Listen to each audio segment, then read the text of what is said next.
এটি কোনো মারামারি নয়, এটি সিনেমার গল্পকে হার মানানো এক বাস্তব কাহিনী। ঘটনাটি ঘটেছে কুড়িগ্রাম জেলার রৌমারী উপজেলার রৌমারী সদর ইউনিয়ন পরিষদের চেয়ারম্যানের অফিসের ভেতরে। কুড়িগ্রামের রৌমারীর পদ্মারচর এলাকার কবির হোসেন আর বাউই গ্রামের জুই আক্তার দুজন দুজনকে মন প্রাণ দিয়ে ভালোবাসে। দীর্ঘদিন ধরে চলছিল তাদের এই পবিত্র ভালোবাসাটা। কিন্তু এক পর্যায়ে যখন সবার মধ্যে জানাজানি হয়, একে অপরকে বিবাহ বন্ধনে যখন রাজি হয়, ঠিক তখনই পরিবার হয় তাদের প্রধান বাধা। মেয়ে পক্ষ এবং ছেলেপক্ষ পরিবার কোনোভাবেই মেনে নিচ্ছে না তাদের এই সম্পর্কটি। অবশেষে বাধ্য হয়ে সেই সম্পর্ক ছিন্ন করার জন্য ইউনিয়ন পরিষদে বিচার নিয়ে গিয়েছিলেন। সেখানে সমঝোতা তো বরং হয়নি, বরং সেখানে ঘটেছে এক ইলাহি কাণ্ড।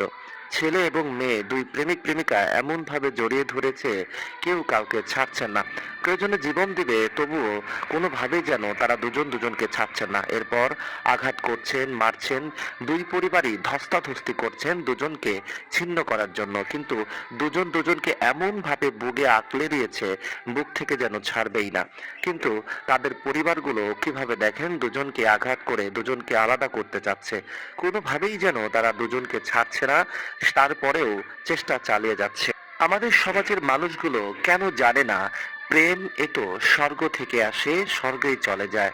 মনের মাঝে এই যে আন্তরিকতা, ভালোবাসার এই বন্ধন, যতই ছিন্ন করুন, টেনে ছেঁচড়ে নিয়ে যান, কখনোই কি তাদের সেই ভালোবাসাটা বিচ্ছিন্ন করতে পারবেন?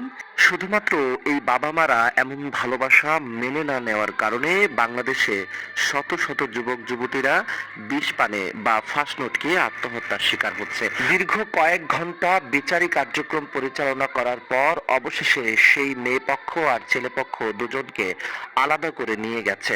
দিন শেষে তারা ভিন্নভাবে থাকতে পারবেন কিনা প্রশ্ন আপনাদের উপর রাখছি। এই যে টানা হেচ্ছা করে ছিঁড়ে ছিটতে নিয়ে গেল, পারবেন কি তাদের দুই আত্মার এই মেলবন্ধনটাকে বিচ্ছিন্ন করে দূরে রাখতে?